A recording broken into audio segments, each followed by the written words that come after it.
There are nights when the heart feels tired of holding everything together. Nights when the weight carried through the day settles deeper into the chest, heavier, quieter, more honest. Nights when strength feels thin, stretched, frayed at the edges, like fabric worn by too many storms. And in that quiet, in that trembling place where efforts finally loosen, a question rises softly inside.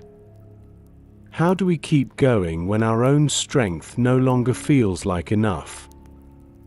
The room is dim, touched only by the faint glow of evening light, the kind of light that softens every hard moment.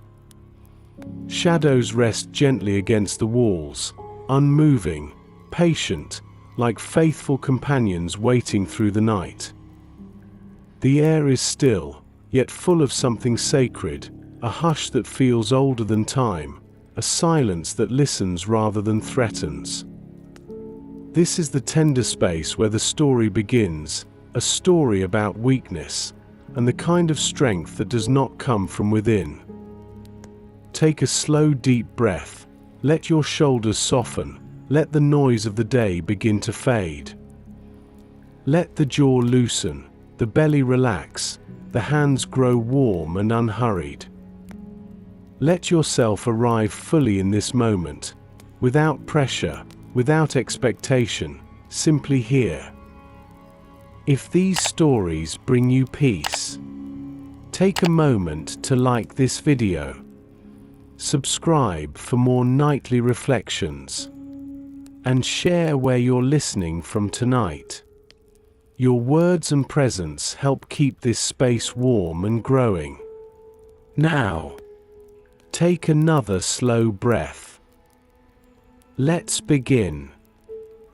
A gentle breeze moves through the imagination, carrying the scent of olive leaves, carrying the warmth of dusk settling over distant hills.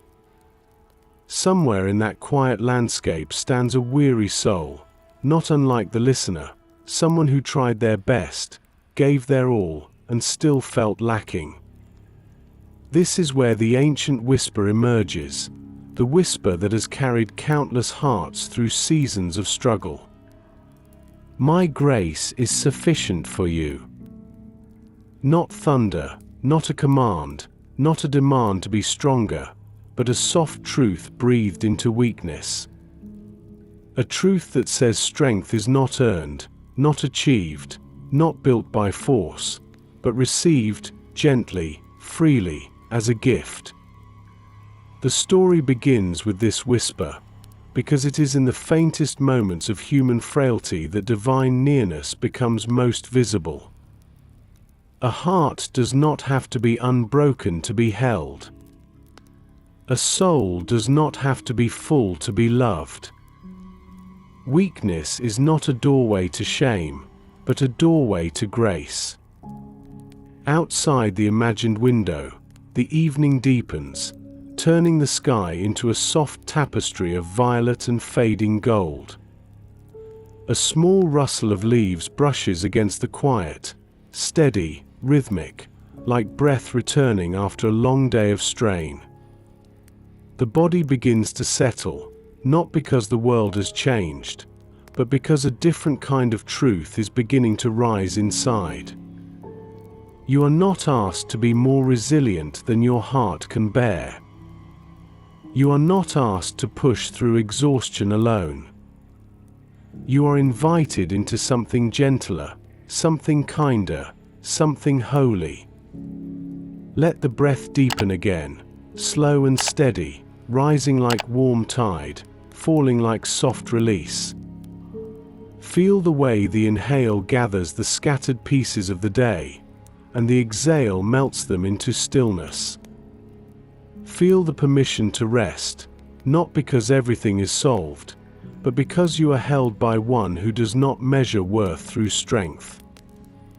In this opening moment, imagine the soft lamplight around the soul who is listening. Imagine divine nearness resting quietly beside them. Imagine grace like a warm cloak around tired shoulders, fitting perfectly, covering every trembling place, touching every hidden ache. Grace that asks nothing but openness, nothing but breath, nothing but the courage to stop trying to earn what has already been given. This night is not about fixing anything. It is about resting in what is already true. My grace is sufficient for you.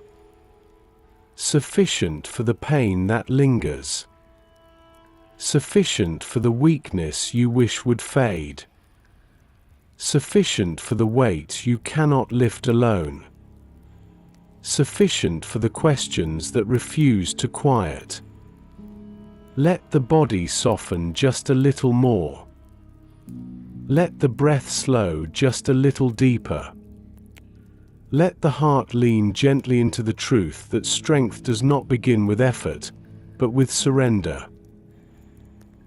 Outside, the landscape grows darker, stars beginning to shimmer like promises awakening in the night sky.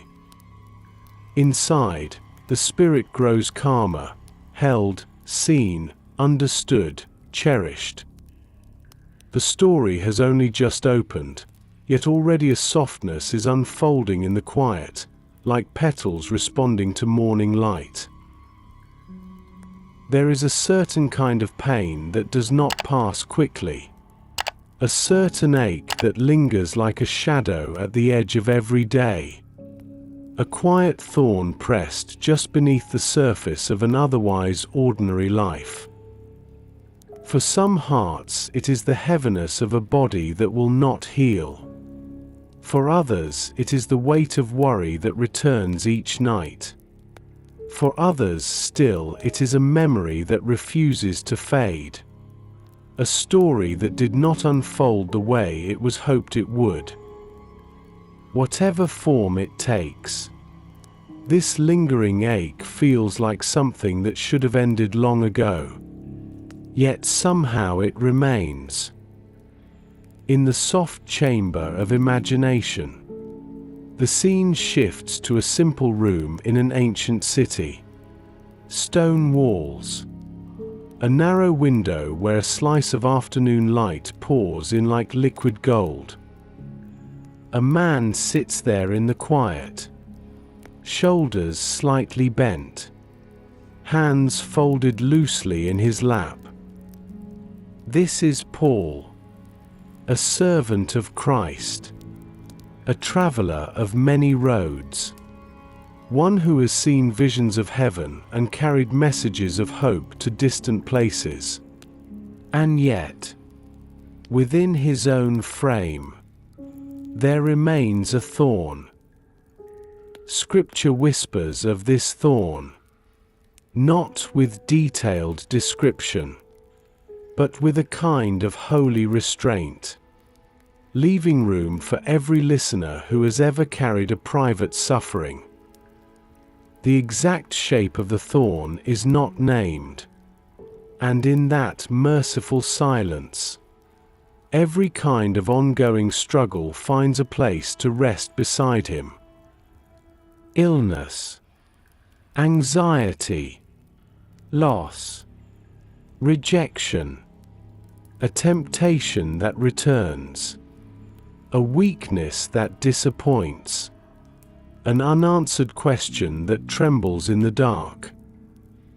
Outside the window, the light softens. Dust motes drift slowly in the air, turning in the golden beam like tiny lamps carried on invisible currents.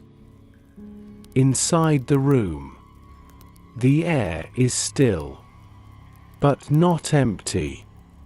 It carries the faint echo of earlier prayers. Words poured out with earnest hope. Words that rose like incense and lingered against the ceiling of heaven. 3 times he pleaded with the Lord. Scripture says. 3 times he carried that thorn directly into the presence of the one who could remove it with a breath. Each time the request was simple at its core. Take this away. Let this end. Let this pain be removed so that the path ahead may be walked more freely. Many hearts know that prayer, the repeated plea for relief, the longing to finally be free from the thing that seems to hold everything back. Imagine the way his hands may have trembled slightly as he prayed, the way his voice may have broken as he spoke of the thorn, the way his heart may have leaned forward, expecting the miracle of removal. He had seen mighty works, chains fall, doors open, storms stilled, hearts transformed. Surely this lingering ache within his own life could be lifted as well. But the thorn remained. Day after day, journey after journey, city after city, the unseen ache walked beside him like a silent companion. It waited for him in the mornings when he rose to pray. It rode with him on the road when dust clung to his sandals. It laid down with him at night when weariness settled into bone and breath. There is a deep loneliness in that kind of story. The story of carrying something that others may not fully see. Something that seems out of place beside faith and obedience. In the imagination, the room around Paul grows quieter. The sounds of the street fade. Even the gentle wind at the window calms, as if the whole world is pausing to listen to this unsolved ache.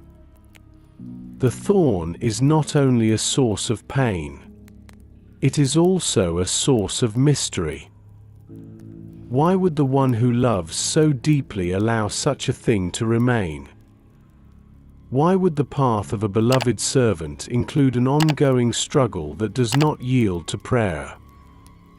The mind searches for reasons, tries to arrange events into tidy lines, tries to connect effort with outcome, faith with unbroken health, obedience with ease. Yet the more it tries to solve the mystery, the more the heart senses that this story is not about a formula, but about relationship.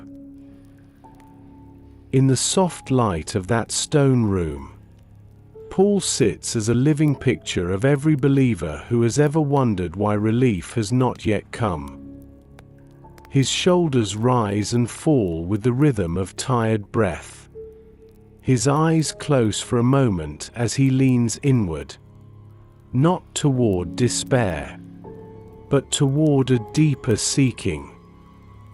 He brings the thorn again before God, not as a demand, but as a confession of need, as a simple acknowledgement that the burden is too much for him alone. Outside, the sun begins to lower, stretching shadows across the narrow streets, turning the sky into layers of warmth and fading brightness. Inside, time seems to stretch as well, each moment of waiting joining with countless other moments in history where hearts have asked for help and sat in the tender space before the answer. The quiet ache of ongoing struggle has its own kind of sound, a low and steady hum beneath the surface of daily life. It shapes the way steps are taken, the way tasks are approached, the way nights feel longer than they look. Yet in the story of Paul, this ache does not end in emptiness. Even before the answer comes, it is already wrapped in the gentle gaze of the one who hears every unspoken sigh. The thorn that will not leave, the sorrow that will not quickly resolve, the weakness that remains even after sincere prayer. All of these become the very ground where grace is about to speak more clearly than before. Not by taking away what hurts in a single sweeping motion, but by drawing nearer to the heart that hurts, until the presence of God begins to feel closer than the pain itself. In the stillness of the room, as the last light of day slips quietly along the floor, the story pauses on this image: a faithful servant, a lingering thorn, a heart that has asked and asked again for its removal. This is the sacred tension between longing and waiting, between pleading and listening, between desire for deliverance and the mystery of divine timing. The night outside gathers itself like a gentle cloak around the city, softening every sharp edge, muting every loud sound. Within that enveloping dusk, the stage is set for a different kind of answer, one that will not erase the thorn, but will surround it with strength that does not come from human resolve. Let the breath once more grow steady and slow, like footsteps along a quiet path, like waves arriving softly upon a silent shore. The story has settled into the ache, has honored the reality of ongoing struggle, and now waits with Paul for the voice that will soon speak into that waiting. There is a special kind of heaviness carried by those who have prayed the same prayer again and again, not out of stubbornness, but out of need, deep need, honest need, the kind of need that comes from carrying something too heavy for too long. The heart does not ask lightly when pleading for relief. It asks because the ache has become woven into daily life, because the weight interrupts breath, because the soul longs for just one moment of ease. In Paul's quiet room, the stone walls hold the memory of every plea, each one rising with trembling sincerity, each one shaped by a longing for freedom from the thorn that pierced deeper than words could fully describe. He had prayed before, prayed with faith that could move mountains, prayed with confidence born of intimate encounters with the divine, prayed with the heart of a man who had surrendered everything to follow the voice that once spoke from a blinding light on the Damascus road. And yet, this particular request remained unanswered. Imagine the stillness as he knelt, perhaps on a simple woven mat, elbows resting on weary knees, head bowed just slightly, not in defeat, but in the posture of one who has learned to meet God in humility.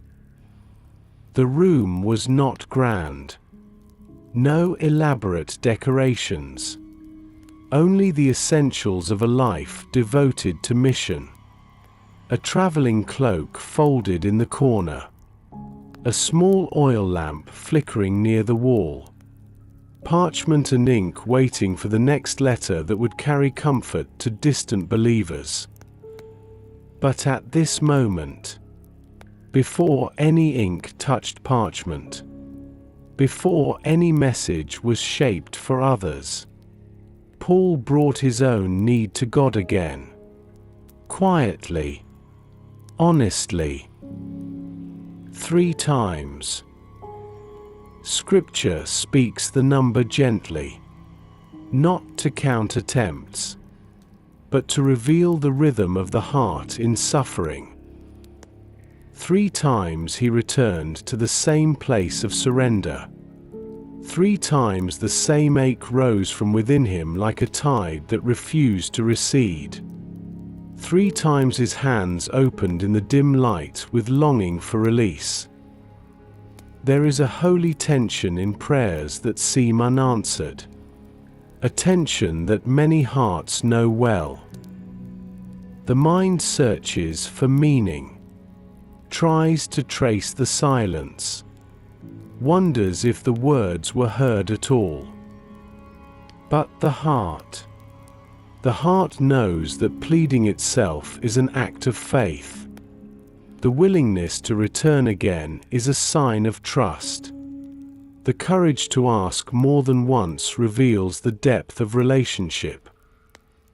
Outside the narrow window, the sky stretches into late afternoon, a soft wash of gold giving way to gentle muted tones, the kind that arrive just before evening settles fully. A distant bird calls once, its voice echoing faintly against the stone, and then the world becomes quiet again, as if creation is also waiting, listening for what will come next. In that stillness, Paul's breath deepens, a long inhale that gathers the ache, a slow exhale that releases the strain, but not the thorn. Not yet. He leans into the quiet, the kind of quiet where the soul is most exposed, where every unsteady thought rises to the surface, where every longing stands uncovered before God. 3 times he pleaded, and behind each plea is a story. The first plea carries hope, the kind of hope that believes relief is near, that healing will unfold quickly, that the burden will be lifted in a moment of divine compassion. The second plea carries weariness, a recognition that the thorn has not moved, that the ache still pulses beneath the surface, that the answer is not what was expected. The third plea carries surrender, not giving up, but yielding, opening the heart beyond the boundary of its own desire, inviting God to shape the story even while the unanswered ache remains. The room around him grows dim. The oil lamp flickers with a gentle trembling glow, and shadows lengthen across the floor like slow-moving rivers of dusk. There is no voice yet, no sudden shift, no obvious miracle. Only silence thick with presence, the kind of silence that holds rather than abandons. Many listeners know this silence, the silence that follows desperate prayer, the silence that feels like waiting inside a storm, the silence that asks the heart to breathe through what it cannot understand. It is the silence where surrender begins. Paul lifts his head slightly, eyes still closed, listening with senses stretched open, waiting for something only God can give. The thorn does not loosen, the ache does not ease, but something within him softens, something shifts, not in the body, but in the soul, like the first stirrings of dawn before the light breaks the horizon. The unanswered prayer becomes a doorway, not to despair, but to a deeper kind of listening. A listening that leans into quiet instead of resisting it. A listening that trusts there is meaning even when understanding has not yet arrived. A listening that waits for grace to speak at the right moment. Outside, evening pours slowly into the streets. turning the city into a mosaic of fading color and emerging shadow. Inside, Paul remains in stillness, his third plea drifting gently into the quiet. Not lost, not ignored, but held in the hands of a God who answers not by removing every thorn, but by giving something far more sustaining than relief. The air grows cooler. A slight breeze slips through the window carrying the scent of earth and distant cooking fires, grounding the scene in a world that continues to move even as one heart waits for divine whisper. And it is here, in the soft space between longing and listening, between pleading and receiving, that the story pauses, waiting for the whisper that will reshape everything, not by erasing the pain, but by redefining strength itself. Let the breath soften again, like wind slowing at dusk, like waves brushing gently against shore. Steady, patient, unhurried. The unanswered prayer is not the end of the story. It is the threshold, the place where grace prepares to speak words the heart has long needed to hear. The room is quiet now, quieter than before, as if the air itself is listening. The third plea has risen and rested in the presence of God. The words are no longer on Paul's lips, but their echo still trembles in his chest. The thorn remains, the ache has not vanished, the body still carries what the heart longs to be free from. Yet in the deep stillness after honest prayer, something begins to move that is not movement at all. Something begins to speak that is not sound in the way the world understands sound. There is a moment in every long night of the soul when the noise of striving grows faint, when the heart has poured out everything it knows how to say, and all that is left is breath. In that moment, when the hands hang open, when the shoulders sag under the familiar weight, when the final plea has been whispered, the soul is most ready to hear what it could not hear while it was still trying to fix its own story. Outside the narrow window, evening has deepened into early night, the sky now a rich veil of indigo, with the first fragile stars beginning to appear like distant watchful eyes. A cool breeze slips gently through the opening, brushing against Paul's skin, carrying with it the faint scent of dust and olive leaves, the softened murmur of a city settling down to rest. The lamp at his side flickers, its small flame bending and straightening, painting slow-moving shapes along the stone wall like silent prayers drifting upward. Paul remains there, heart open, body weary, spirit stretched between longing and surrender.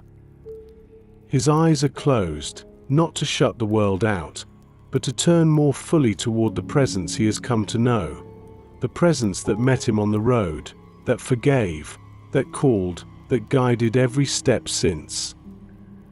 He waits, not with clenched fists, but with open hands, no longer telling God what he thinks must happen, simply sitting in the mystery of being fully seen. And then, into the quiet, something like a whisper rises. Not a sound that any passerby would hear, not a thunder that shakes the house, but a word that seems to form directly inside the very center of his being. My grace is sufficient for you. The words are simple, gentle, unhurried, yet they arrive with a weight that is softer and stronger than iron. They do not argue with the pain, they do not pretend the thorn is small, they do not accuse him of weakness. They simply wrap themselves around his weariness like a cloak of warm light. My grace is sufficient for you. Each part of the phrase settles into him like a slow falling feather. My grace, not your strength, not your endurance, not your ability to push through, but something that comes from beyond you, yet is poured within you.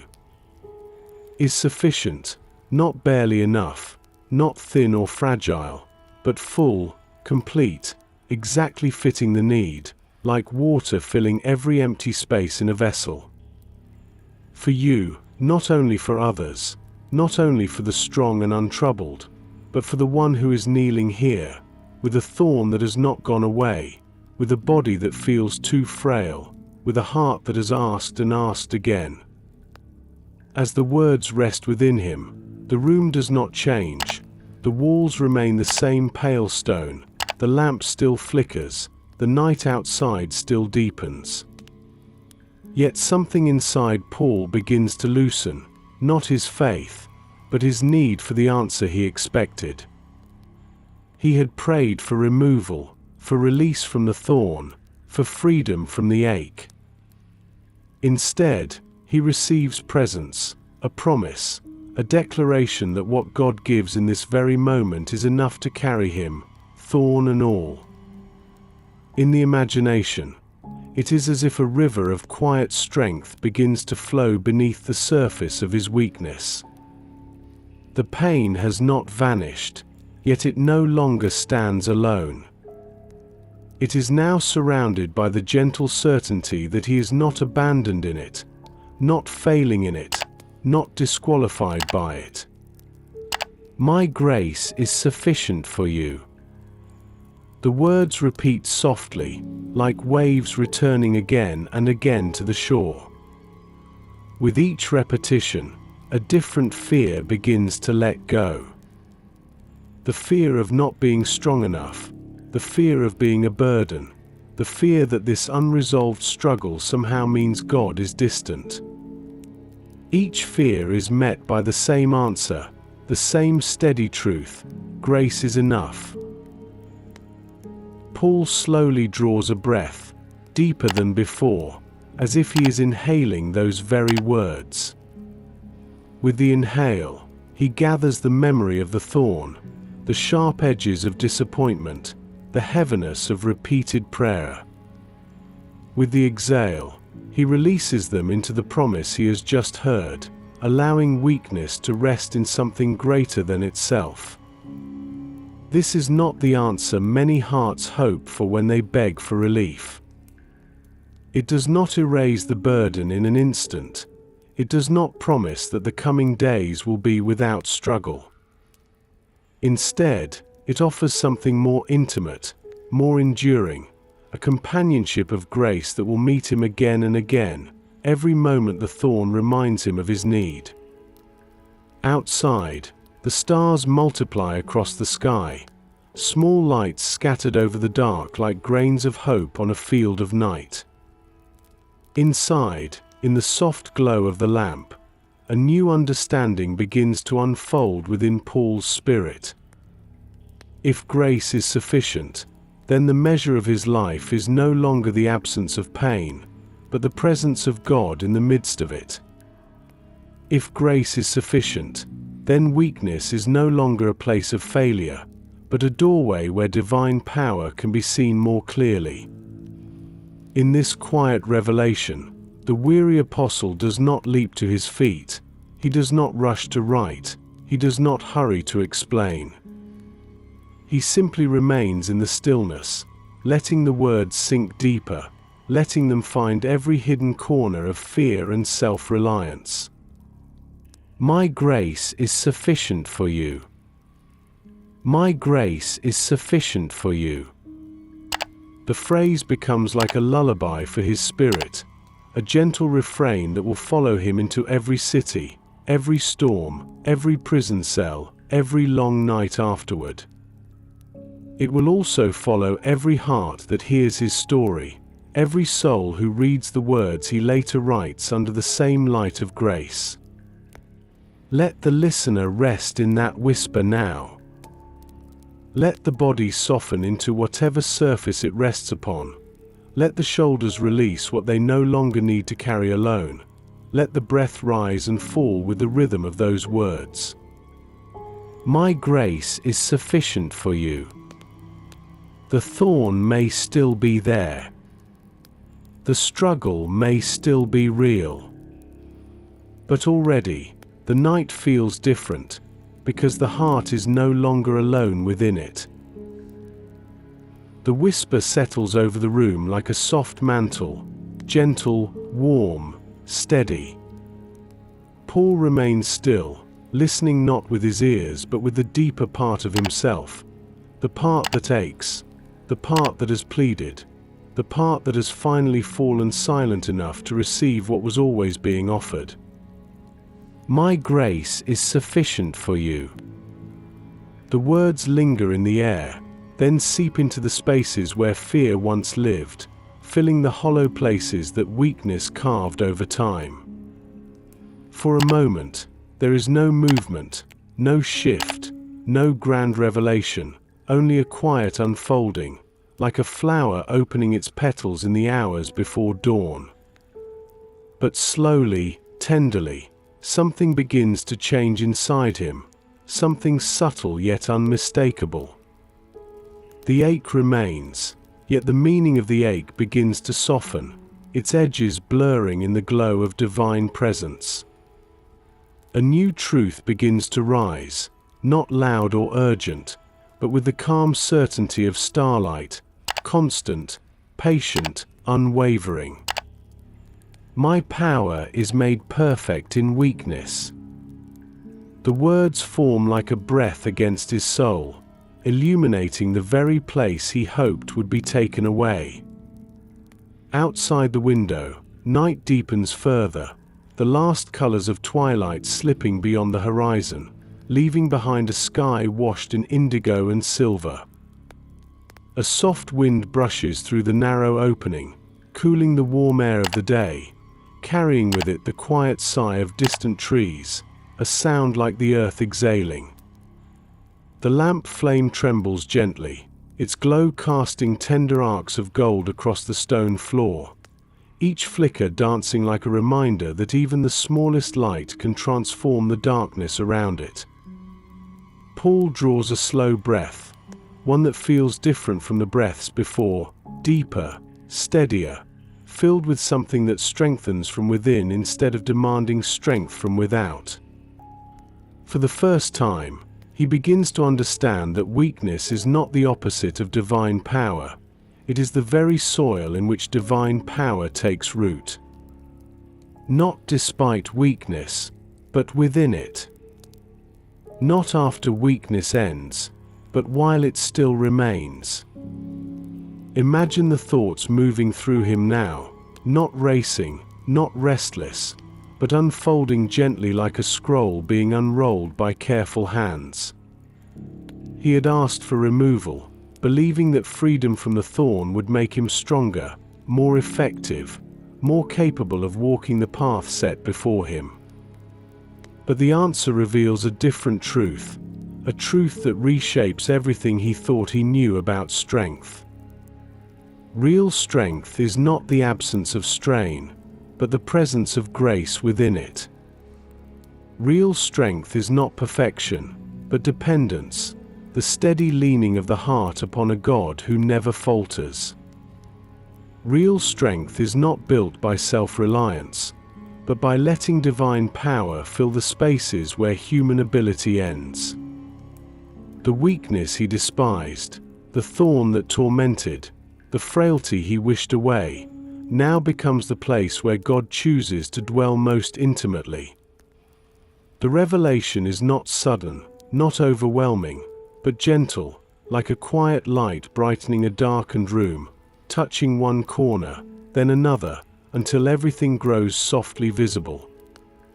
Paul lifts his face slightly, eyes still closed, and something like peace begins to settle beneath his ribs, not because the struggle has vanished, but because he no longer bears it alone.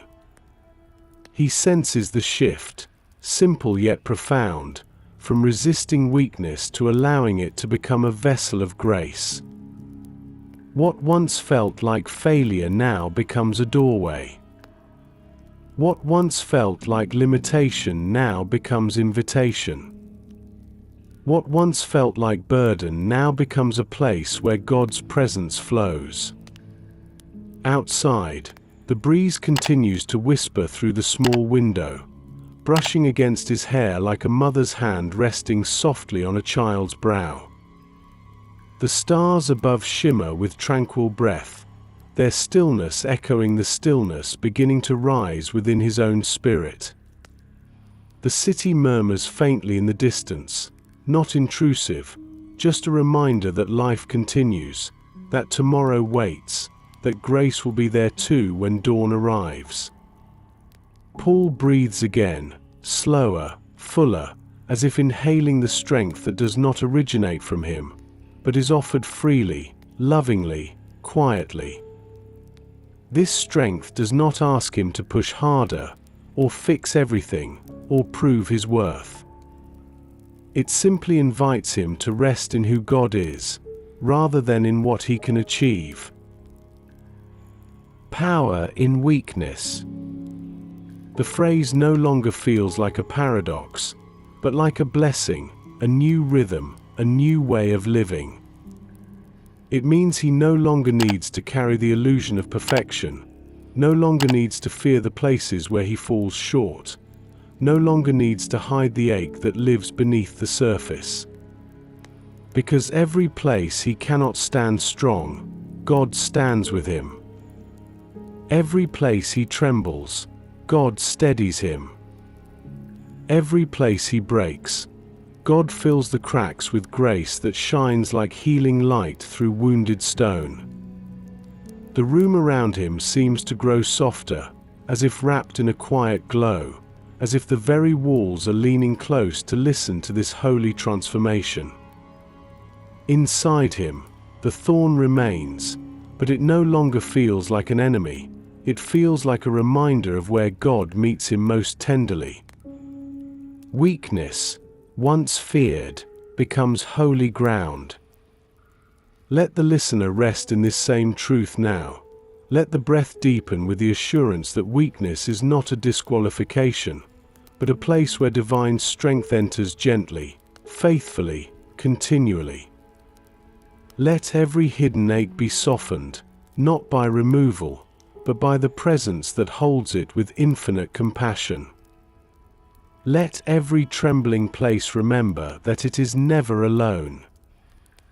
The night grows quieter, the heart grows steadier, and the path ahead, though unchanged, feels different because of the one who walks within it.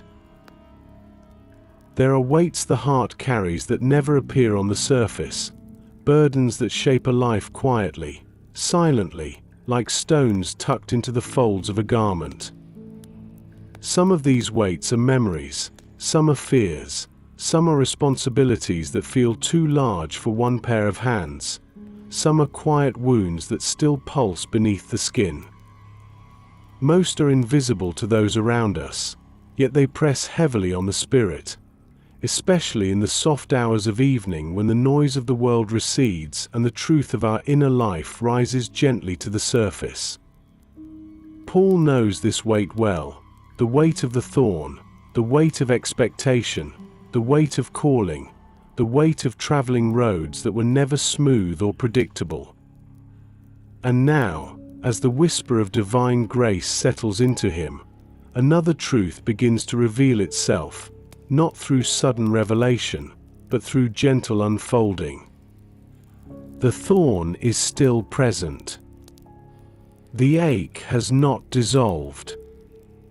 The weakness remains. Yet something has shifted in the way he holds it.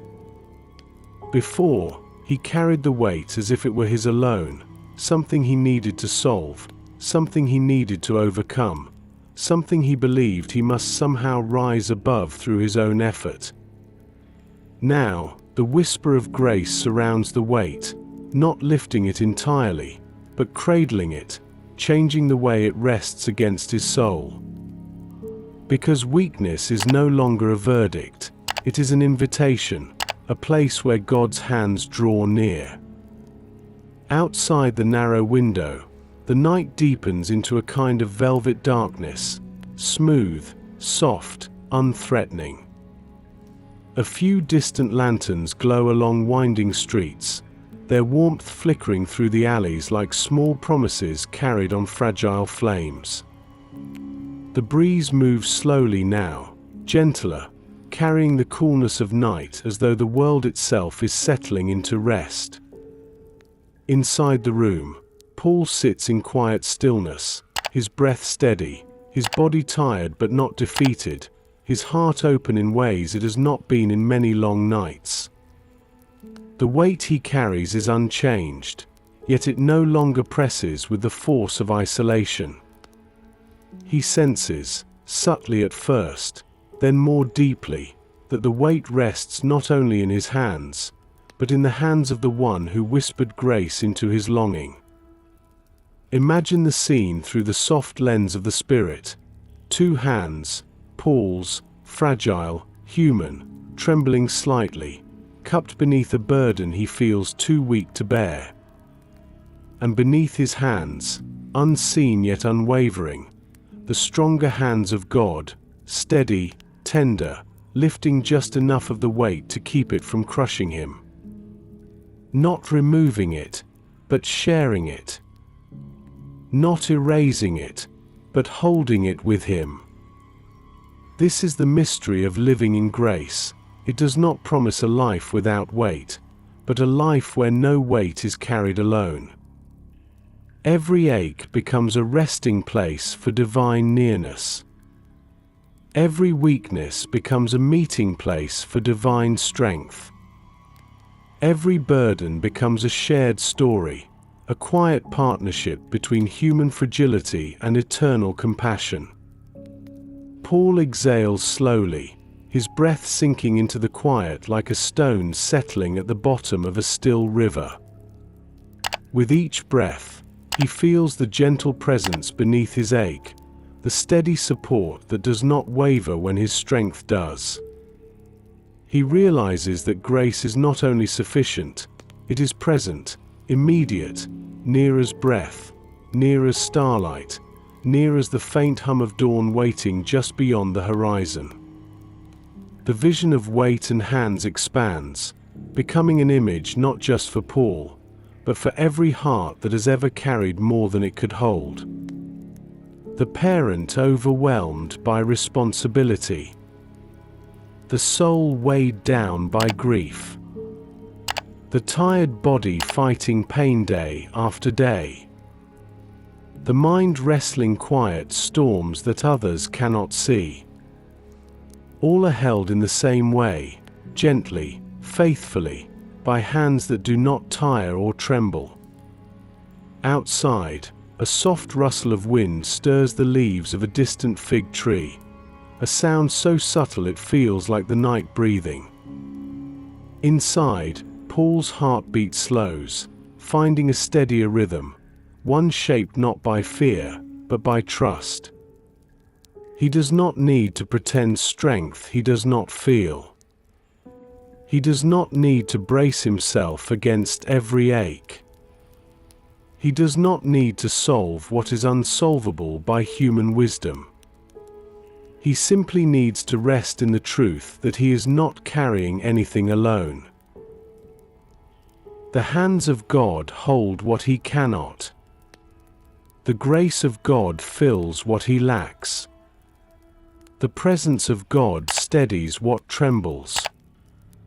And the power of God is made perfect not in his might, but in his weakness. Let the listener feel that same truth settling into their own chest now. Let the breath flow gently, like cool water over smooth stones, carrying the weight with each exhale, receiving grace with each inhale. Let the heart soften with the assurance that whatever burden rests within them tonight, beneath it, beneath the very place that hurts, are the hands of a God who never lets go. The night draws quieter, deeper, softer, like a blanket being pulled gently over the weary world. And in that quiet, a new kind of strength begins to rise, not sharp or loud, but soft, steady, born not from self-effort, but from shared burden. There are moments in every life when plans unravel quietly, moments when the path that once felt certain becomes blurred, when what seemed solid underfoot begins to shift like sand beneath tired steps. Sometimes the unraveling comes suddenly, in a single unexpected turn, and sometimes it comes slowly, thread by thread, until the heart finally notices the weight of disappointment it has been carrying. This gentle unraveling is familiar to many, and it was familiar to Paul as well. He had walked countless miles with a clear sense of calling, a heart anchored in purpose, a spirit steady in its devotion. Yet even for him, the path was not always straight, and the thorn within him was not the only heaviness he bore. There were days when the plans he made with earnest intention dissolved before him, days when he expected strength but met weakness instead, days when he hoped for clarity but found only the thick fog of uncertainty. In the quiet of his room, as the night settles deeper around him, memories of collapsed plans drift silently through his mind. The times he meant to travel to one city but was redirected to another. The times he hoped to speak with strength but found only trembling in his voice. The times he believed he could rely on his body, only to discover its limits, its frailty, its inability to follow the pace of his desire. These memories rise gently, not with shame, but with recognition. He remembers how each setback felt like a stone against his spirit, how each disruption tugged at the edges of his confidence, how each disappointment whispered a quiet question: was he still enough? Outside the window, the night sky stretches wide, stars scattered like small lanterns hanging from the ceiling of heaven. Their soft shimmer reflects the tenderness of God, a God who does not judge the collapsing of plans, but steps into the gaps they leave behind. A cool breeze moves again through the narrow opening, as if carrying reminders from the past, moments when he thought all was lost, only to discover later that grace had been moving beneath the surface the entire time. The truth settles slowly into his spirit, like dew forming on quiet fields at dawn. Grace does not only strengthen the weak, it also holds what breaks. It does not watch from a distance when plans crumble, it gathers the fallen pieces gently, tenderly, piece by piece. In the imagination, Paul sees now how many of his steps were guided not by success, but by surrender. How often the doors that closed became the very spaces where he learned trust. How often the disappointments became the soil where humility and compassion grew. How often the unraveling taught him that God was not limited by his abilities, his confidence, or even his broken plans. Human plans fall apart. Divine grace does not. The quiet within the room grows warm, soft, wrapping itself around him like an embrace he did not expect. He thinks of moments when he felt defeated, moments when he feared the thorn made him unfit, moments when he believed he was failing the very mission he loved. But now, in this sacred calm, he sees how grace met him in each of those moments, filling the cracks, carrying the weight, holding the pieces. A quiet realization begins to form, steady as dawn light touching the edge of the horizon. The collapsing of plans is not evidence of God's absence, but often the doorway into God's presence. When human strength falters, divine strength steps forward. When certainty dissolves, grace rises like a gentle tide, filling the empty spaces with soft reassurance. He breathes slowly, deeply, the kind of breath that reaches places inside him he has not visited in a long while. Inhale, the truth of grace. Exhale, the weight of every fallen plan. Inhale, the presence that never leaves. Exhale, the pressure to be strong. The room feels different now, though nothing physical has changed. It is the heart that has shifted, opening to a tenderness it once resisted, allowing grace to hold the parts that cannot be fixed, the chapters that did not unfold as hoped, the dreams that unraveled quietly in the dark. Let the listener rest in this truth as well. Every collapsed plan, every disappointing turn, every moment that felt like failure, can become a place where grace enters more fully. Nothing that has fallen apart is beyond the gentle hands of God. Nothing broken is beyond His ability to hold. The night deepens, the stars shine more softly, and the spirit of Paul settles into a peace that is not dependent on solutions, but on presence. A presence that will walk with him into tomorrow, into every uncertain road, into every tender ache. There are places inside every heart that feel too tender to reveal, quiet chambers where old wounds live, where disappointments echo, where insecurities whisper their familiar fears. These hidden places are often kept behind closed doors, tucked beneath practiced smiles, folded neatly beneath responsibilities and routines. Not out of deception, but out of protection, because these inner wounds feel fragile, exposed, easily misunderstood. Paul carries his own hidden places, tucked behind the strength others see, the courage they admire, the letters they cherish.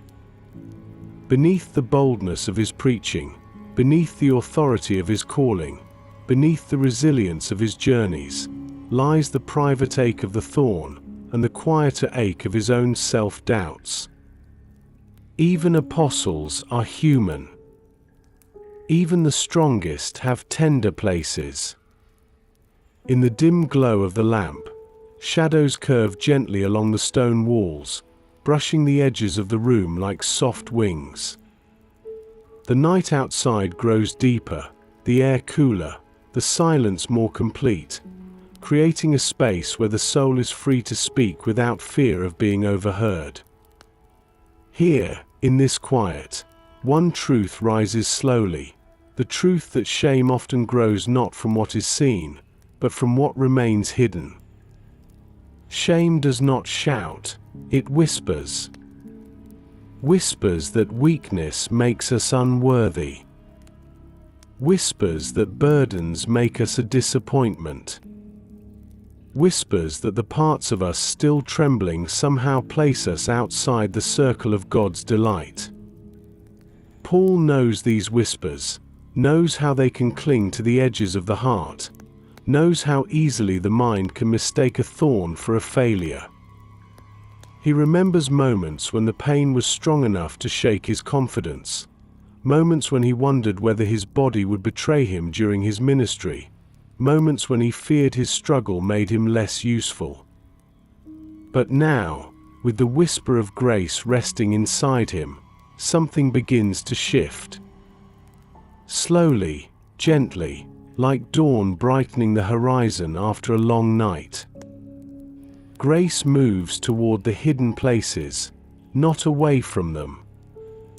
Grace steps into the rooms that have been locked, not to expose them, but to comfort them. Grace does not flinch at what is fragile, does not recoil from what is unfinished, does not retreat from what feels painfully human.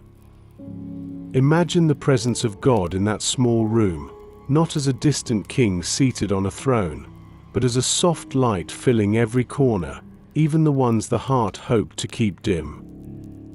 A light that does not interrogate, but soothes. A light that does not judge, but heals. A light that does not demand strength, but meets weakness with compassion. Paul breathes slowly, the air cool in his lungs, the quiet around him steady like the rhythm of calm waves upon a moonlit shore. As he exhales, he feels the edges of shame begin to soften, not by argument or reasoning, but by presence. Because shame cannot stand where love draws near. And grace is love in motion. The thorn, once a source of embarrassment, now becomes a doorway into intimacy. An invitation to bring the most fragile parts of himself before God, without hiding, without shrinking, without rehearsing explanations. He does not need to pretend. He does not need to justify. He does not need to apologize for the weight he carries. Grace meets him as he is. Grace stays with him as he is. Grace cherishes him as he is. Outside, a soft ripple of wind stirs through the fig leaves again, the faint sound like gentle fingers brushing the strings of a harp. Inside, the atmosphere feels lighter, though the thorn remains, though the weakness remains, though the tender places of the heart remain tender. What has changed is that he no longer faces those places alone. Grace sits beside him. Grace illuminates what he once kept hidden. Grace reminds him that weakness is not evidence of failure, but evidence of being human and of being deeply loved. The listener may feel something similar, a soft stirring inside, a remembering of their own hidden places, the ones they rarely mention, the ones that ache quietly. Let the breath deepen now, gentle, slow, compassionate, honoring every part of the heart that has been carried in silence. Let grace move like soft light through those inner rooms, touching nothing with harshness, touching everything with tenderness. You are not rejected in your weakness. You are not overlooked in your ache. You are not less lovable because of your thorn. Grace does not turn away. Grace moves closer. As the night grows even softer, even quieter, Paul feels a kind of inner settling, a release of tension he carried for far too long. The thorn may remain, but shame does not have to. The weakness may remain, but isolation does not. The ache may remain, but fear no longer defines it. There comes a moment in every journey of the soul when the heart finally realizes it no longer needs to hide, no longer needs to pretend, no longer needs to carry the silent burden of appearing strong. A moment when the gentleness of grace becomes so real, so near, that the fragile parts of the spirit feel safe enough to surface. This is where Paul finds himself now, resting in the quiet glow of the lamp, surrounded by the calm of night, held by the whisper that changed everything. My grace is sufficient for you. My power is made perfect in weakness. These words soften places inside him he never thought could be softened. Places he protected, places he guarded, places he feared others might misunderstand. For so long, weakness felt like something to hide, something to manage in secret, something to carry alone. But now, in this tender quiet, weakness becomes something entirely different. It becomes the place where God reveals His strength most beautifully. Outside, the night settles deeper into its own rhythm, the sky thick with scattered stars that glimmer like quiet promises, each one small but certain. A faraway sound drifts through the window, the soft footsteps of someone walking down the stone path, slow, unhurried, fading gently into the distance. Everything in this moment seems designed to cradle the heart, to remind it that vulnerability is not danger, but a doorway. Paul lifts his hands slightly, palms open in the dim light, not in surrender of defeat, but in surrender of pretense. For the first time, perhaps in years, he no longer fears his weakness being seen. He no longer believes he must carry the appearance of unshakable strength. He no longer imagines that his worth depends on how well he can hide the thorn that pierces him. Instead, a new courage rises, one shaped not by boldness of will, but by softness of spirit. A courage that is willing to be seen as human. A courage that honors truth over perfection. A courage that allows him to say to others, "I am weak, and it is here, in this very place, that the power of Christ rests more beautifully than anywhere else." This kind of honesty is not a lowering of the soul, but a lifting.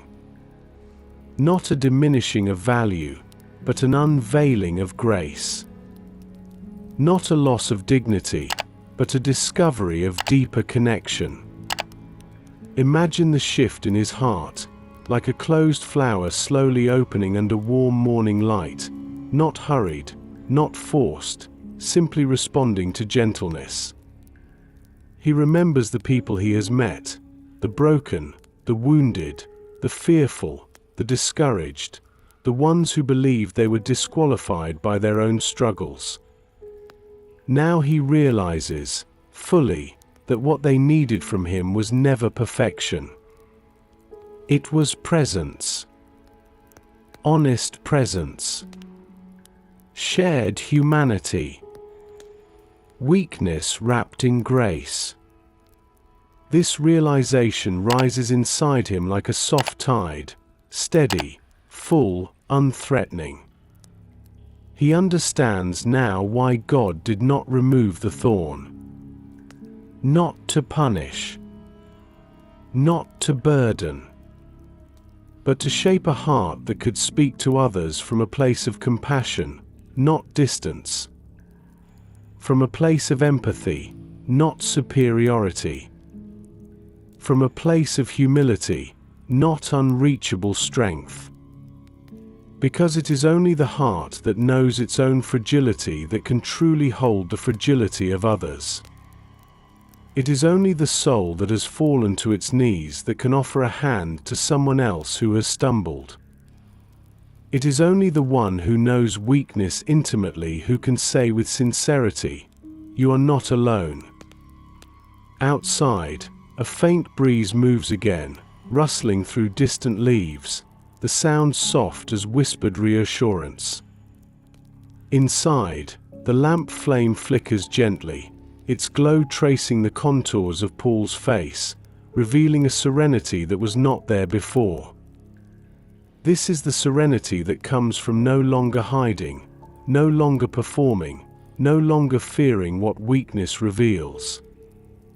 Paul imagines himself speaking these words to the churches he loves, to the people who look to him for guidance, to the weary ones who think strength is a requirement for belonging.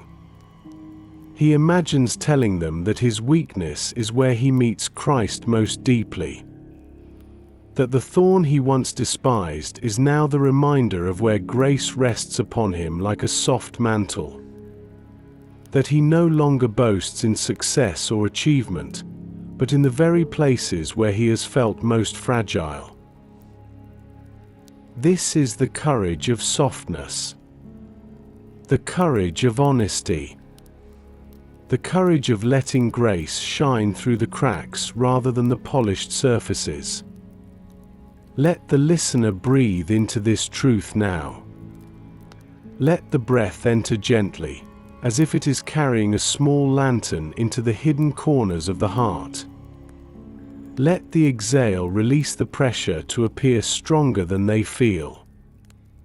Let the whole body rest in the knowledge that weakness is not a shameful place, but a sacred one. The night grows quieter still, the stars gleaming with patient light, the room full of divine gentleness. And Paul, once burdened by the fear of his own limits, now sits wrapped in a peace that allows him to be fully himself, thorn and all. There are moments when the heart, softened by grace, begins to see its own story reflected in a much larger one. A story older than any human struggle, deeper than any private ache, a story written in the life of the one who carried both sorrow and glory in the same breath. As Paul rests in the dim glow of the lamp, the whisper of grace still warm within him, his mind drifts gently toward the one who called him, the one who met him on the road, the one whose voice transformed the entire direction of his life. Jesus. The name itself carries a stillness, a quiet power, a tenderness that does not fade with time. In the hush of the night, Paul remembers that the Savior he follows is not distant from suffering, not unfamiliar with pain, not untouched by the weight of human weakness. If anything, Jesus stepped into weakness willingly, carrying it as a garment of compassion, as a means of drawing near to those who hurt. Outside the narrow window, the wind softens into near silence, as if the whole night is leaning in to listen, to let this truth settle into the deepest places. The moon rises higher now, casting a pale silver glow across the rooftops, a glow that feels almost like a reflection of the quiet holiness filling the room. Paul breathes deeply, letting the air move slowly through him, and he begins to see his thorn, not as a strange and isolated suffering, but as something Jesus understands intimately. Because the Savior wore a crown of thorns. Not symbolic ones, not imagined ones, but thorns that pierced flesh, thorns that pressed into bone, thorns that drew blood. A thorn in Paul's side, a crown of thorns upon Jesus' brow. Two stories, two sorrows, woven together by the gentle thread of divine compassion. Imagine the scene in soft recollection, Jesus standing in the dim courtyard, before the mockers, before the soldiers who did not know the enormity of the one they touched. They twisted branches into a crown, pressed it onto his head, not realizing they were fulfilling a mystery older than the world itself. The Son of God wearing the symbol of human suffering. The Messiah crowned not with gold, but with pain. The Creator wrapped in the very weakness he came to redeem. Paul exhales slowly, and a quiet awe settles over him. This is the one who whispers grace. This is the one who says, "My power is made perfect in weakness." This is the one who knows firsthand what it means to hurt, to be pierced, to be misunderstood, to be weighed down by something that does not relent. The Savior does not stand above human suffering, he stands within it. Not to glorify pain, but to transform it. Not to romanticize weakness, but to sanctify it. Not to ask us to be stronger, but to remind us that he has already carried the deepest weight. Paul feels the room around him shift gently, not in movement, but in meaning. The thorn inside him no longer feels like an unfamiliar enemy, but like a quiet echo of the crown Jesus wore. Not in a way that diminishes Christ's suffering, but in a way that draws his own closer to the heart of God. If the Savior wore suffering on his brow, then perhaps the thorns we carry are not signs of abandonment, but signs of nearness. Outside, the night deepens into a velvet stillness, stars scattered more widely now, shimmering like scattered promises, soft, steady, faithful. Inside, Paul's thoughts move slowly, reverently, as if walking barefoot across holy ground. He remembers moments when Jesus' strength was revealed not through displays of power, but through profound vulnerability. The garden where sweat fell like drops of blood. The courtroom where silence spoke louder than any defense. The cross where love stretched wide enough to hold the sorrow of the world. These were the places where divine strength shone brightest, not in the absence of suffering, but in its midst. And in this gentle revelation, Paul begins to understand something even deeper. The thorn he carries does not distance him from Christ. It draws him into the fellowship of his suffering, the embrace of his compassion, the warmth of his grace. He no longer sees his weakness as something that separates him from the divine, but as something that brings him closer to the one who understands weakness from the inside. Let the listener feel this truth slow and steady within their own spirit. Every thorn in the human heart, every ache, every private wound, every fear, every trembling place, is known by the Savior who once wore a crown of suffering. He does not shame the hurting. He does not scold the weak. He does not distance himself from the trembling. He draws near. He rests beside the weary. He loves from within the wounds, not outside them. Paul feels this nearness now, as real as breath, as soft as moonlight, as warm as the lamp's gentle flame. The thorn remains, but the meaning changes, deepens, softens. It becomes not only a reminder of limitation, but a reminder of the one who redeems limitation with love. It becomes not only a burden, but a place where grace enters more freely. In the quiet of the night, surrounded by the presence that understands him more fully than he understands himself, Paul embraces the truth that weakness is not the end of the story. It is the meeting place, the holy place, the place where God bends low, touches the trembling heart, and whispers, "My grace is sufficient for you."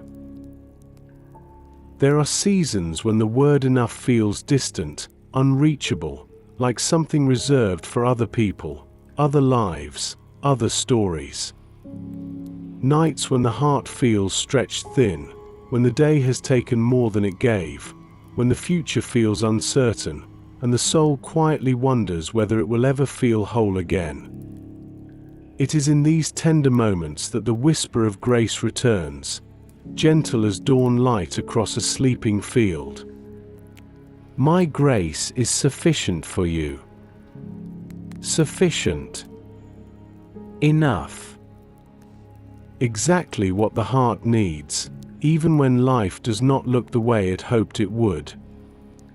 As Paul sits in the soft glow of the oil lamp, the truth begins to settle into him with new depth, not loud, not sudden, but slow, like warm water filling a cold bowl, bringing quiet comfort to every chilled corner inside. The thorn remains, but panic does not. The ache lingers, but fear loosens. The future is still uncertain, but the heart no longer clenches at the thought of what might come. He rests, not because the burden is gone, but because grace has become a cushion beneath it. He breathes, not because the path is clear, but because he is no longer walking alone. Outside the window, night stretches in soft layers of blue and silver, clouds drifting gently across the moon like slow-moving thoughts. A single bird calls somewhere in the darkness, its voice soft, brief, like a reminder that even in the night, life still sings. The breeze carries cool air into the room, brushing gently across Paul's hair, cooling his skin, quieting the last remnants of tension that cling to the body after long weariness. As he sits, he reflects on the meaning of the word sufficient. Not excessive. Not overflowing with immediate answers. Not removing every challenge. But always, always enough. Enough strength to move through the day. Enough hope to rise after discouragement. Enough mercy to cover every mistake. Enough presence to keep the heart from breaking under its own weight.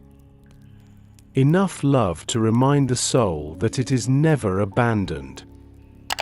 He realizes now that sufficiency does not mean the thorn disappears. It means the thorn does not define him. Sufficiency does not mean life becomes easy. It means life becomes held. Sufficiency does not mean the heart stops aching. It means the heart is no longer afraid of its own ache. The breath moves more freely in his chest, steady, unforced, like a river finding its natural path after being blocked for too long. Inhale, grace enters. Exhale, fear softens. Inhale, enoughness. Exhale, striving. Weakness, once seen as a barrier, now becomes the doorway into this place of rest. The place where enough becomes real. Not theoretical. Not distant. But here, now, in the quiet, in the presence of the one who whispers truth into the weary places. Paul thinks of the many people he has met across his journeys. People who felt disqualified by the size of their burdens, the depth of their struggles, the fragility of their hearts.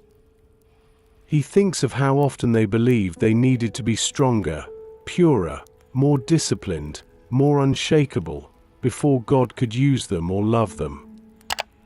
And now, with a clarity he didn't have before, he sees how much gentler the truth actually is. God does not ask for completeness, only openness. God does not demand perfection, only honesty. God does not require overflowing strength, only a willing heart, willing to rest in grace, willing to trust that enoughness flows from him, not from human effort. A warmth spreads slowly through Paul's spirit, not the warmth of emotion alone, but the warmth of recognition, the warmth of remembering something the soul has always known yet often forgets. That God is enough. And that God being enough, makes him enough. Outside, a thin veil of clouds drifts past the moon, thinning into silver edges, letting soft light pour gently across the quiet rooftops. Inside, the lamp flickers low, its flame steady, tiny, yet unwavering, like a picture of what sufficiency looks like. Small, but steady. Quiet, but constant. Not dramatic, but faithful. For a long moment, Paul remains still, letting the simple truth rest over him like a blanket pulled gently across a weary body. The thorn, the trials, the losses, the fatigue, the unknowns, all still exist, but they no longer control the landscape of his heart. They are present, but grace is present too, and grace speaks a louder word. Let the listener feel this same settling now. Let the chest soften as breath flows in unhurried rhythm. Let the mind slow its racing thoughts, trusting that enoughness does not come from fixing everything, but from being held in every unfixable place. Let the soul rest in the truth that nothing tonight is bigger than the grace covering it. Life may not feel full. Circumstances may not feel resolved. But grace is enough. And because grace is enough, the heart can rest. The night grows deeper, the body grows quieter, and inside the room, beneath the whisper of God's presence, a new kind of peace begins to take root. Not a peace based on perfect circumstances, but a peace based on the one who fills every empty space with holy sufficiency. There is a moment in every journey with God when the soul realizes that strength is not found in standing tall, but in leaning gently, leaning honestly, leaning without shame. Dependence, a word the world often misunderstands, becomes something sacred in the presence of grace. Not weakness as failure, but weakness as invitation. Not fragility as flaw, but fragility as the doorway through which divine love enters the deepest parts of the heart. Paul feels this truth begin to unfurl within him like a soft ribbon carried on a quiet breeze. For so long, dependence felt like something to avoid, as though relying on God too much might reveal some inadequacy, some insufficiency in his character. But now, sitting in the cool hush of the night, with the whisper of grace warm in his chest, he begins to see dependence differently. Dependence is not collapse. Dependence is companionship. Dependence is shared weight, shared breath, shared journey. Dependence is the gentle leaning of a tired heart into a presence that never fails. Outside the narrow window, the world rests beneath a blanket of deep night, rooftops bathed in pale moonlight, alleys quiet, wind slowed to a tender sigh. The sky stretches wide above the city, stars shimmering like delicate threads woven into a dark tapestry, each thread reminding him of the one who holds all things together. A quietness settles in the room, not emptiness, but fullness, a fullness made of presence rather than noise. Paul lets his shoulders soften, releasing tension he didn't realize he was still carrying.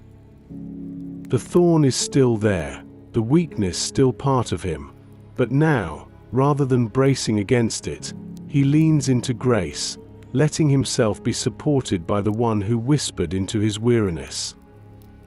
There is a kind of strength that comes only to those who stop trying to be strong on their own.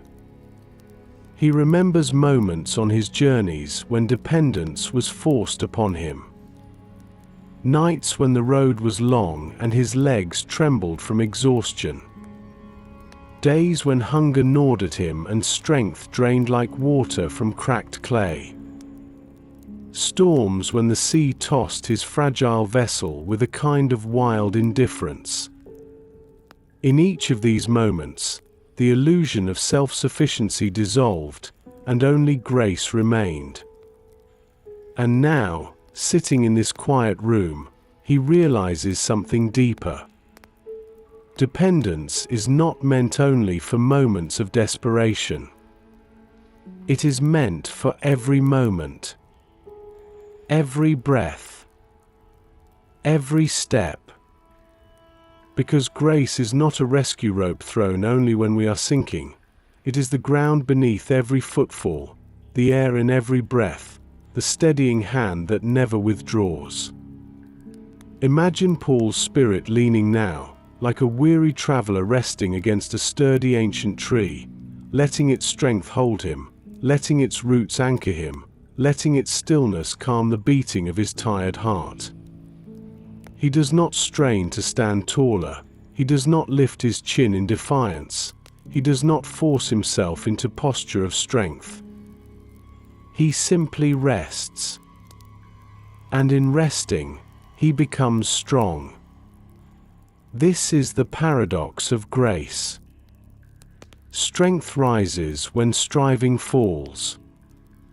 Power flows when resistance quiets. Peace settles when dependence is embraced. Outside, the moon ascends higher, bathing the rooftops in a softer silver glow, brushing the world with a kind of gentle permission to rest. Inside, Paul's breath becomes the slow tide of surrender, rising with trust, falling with release. He reflects on the people he has met across his journeys, the ones who carried the illusion that they must stand alone, hold everything together, bear their burdens in silence. He sees now how he will speak differently to them, not urging them to be strong, but urging them to lean. To lean into grace. To lean into presence. To lean into the quiet promise that no life is meant to be lived apart from divine companionship. His own heart feels lighter, not because the thorn has disappeared, but because he no longer stands beneath its weight by himself. The strength he feels now is not forced, not fabricated, not the strength of willpower, but the strength of being held. Let the listener feel this same gentle truth awakening in their own spirit. Let the breath soften, unhurried, like leaves drifting slowly down a quiet river. Let the body lean, not physically, but inwardly, allowing tension to release, allowing the soul to trust that it does not need to stand by its own power. Let dependence become a safe place, a holy place, a place where strength grows quietly from the roots of divine love. You do not need to hold everything alone. You are not expected to bear the full weight of your life. You are invited to lean, gently, continually, tenderly. The night settles deeper still, its silence rich with the presence of God, its shadows softened by moonlight that rests kindly upon the weary world. And Paul, leaning quietly into grace, feels a strength that is not his own rise softly within him, steady as heartbeat, warm as dawn light beginning to stir behind distant hills. There are landscapes of the soul that feel like valleys, long stretches of shadowed quiet where healing has not yet come, where answers remain just out of reach, where the heart walks slowly with questions that linger like mist over low ground. These valleys are not places of punishment, though they may feel heavy. They are not signs of abandonment, though they may feel lonely. They are simply the honest terrain of a life lived in the presence of both ache and grace. Paul finds himself in such a valley now, not physically, but inwardly, a place where the thorn continues to press, a place where weakness remains, a place where healing has not been granted in the way he first hoped. Yet as he sits in the stillness of the night, he begins to sense something he could not sense before. The valley is not empty. The valley is inhabited. The valley is held. Outside the window, the moon drifts slowly through a sea of quiet blue-black sky, casting soft ribbons of silver across the earth. Shadows stretch like gentle fingers along rooftops and walls, not frightening, simply present, part of the night's honest landscape. The breeze has grown faint, barely stirring, as if respecting the sacred quiet inside the room. Paul breathes, slow and long, letting air fill the spaces weakened by pain, letting it move gently into the parts of him that feel least whole. The valley inside him remains, but he begins to realize something beautiful happening beneath the surface. God has not waited for the valley to end before drawing near. God is near within it. He thinks back over his journeys, how often he walked through literal valleys, deep ravines, rough roads, shadowed paths between distant towns. In those places, he was not strong, not swift, often not well. And yet, those were the places where he felt the presence of Christ most vividly. In the dimness, in the slowness, in the not yet healed moments. He remembers one night on the road, his body aching, his vision blurred with exhaustion, when he lifted his eyes to the hills and felt a warmth settle in his chest, gentle, unearned, unmistakably divine. He realizes now that same warmth is here, in this room, in this valley, in this place where the thorn still rests. The valley may not yet have sunlight, but it has presence. And presence makes even the lowest places holy. A heaviness lifts from his spirit, not by the thorn being removed, but by the nearness of the one who walks beside him. The God who carried a cross through his own valley. The God who wept in a garden under the weight of sorrow. The God who understands frailty from the inside. Paul inhales again, the air cool, the breath steady, and the valley no longer feels like a place to escape, but a place to encounter. The ache remains, but no longer alone. The questions remain, but no longer frightening. The unhealed places remain, but no longer define the borders of hope. He begins to sense how many others will one day walk their own valleys, valleys of illness, valleys of loss, valleys of disappointment, valleys of quiet waiting. And he realizes now, the words he will write, the words born from this night, will become lanterns for their paths.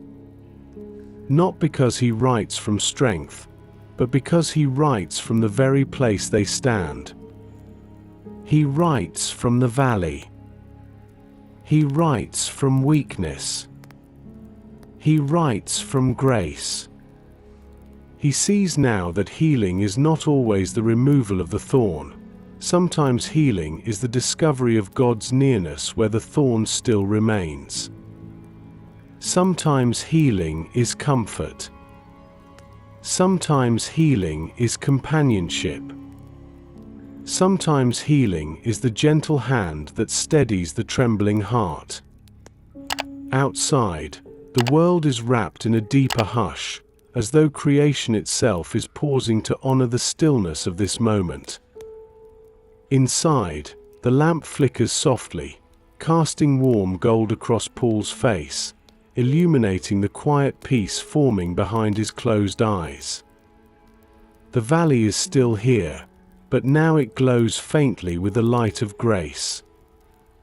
Let the listener rest in this same truth. Not yet healed does not mean forgotten. Not yet whole does not mean unloved. Not yet free does not mean unseen. The valleys of life are not places where God waits at the far end. They are places where God walks step by slow step, breath by steady breath, closer than the ache itself. Let breath rise gently, like dawn mist lifting from a quiet field. Let breath fall softly, like leaves settling on still ground. Let the heart remember that valleys are not failures, they are sacred places of meeting.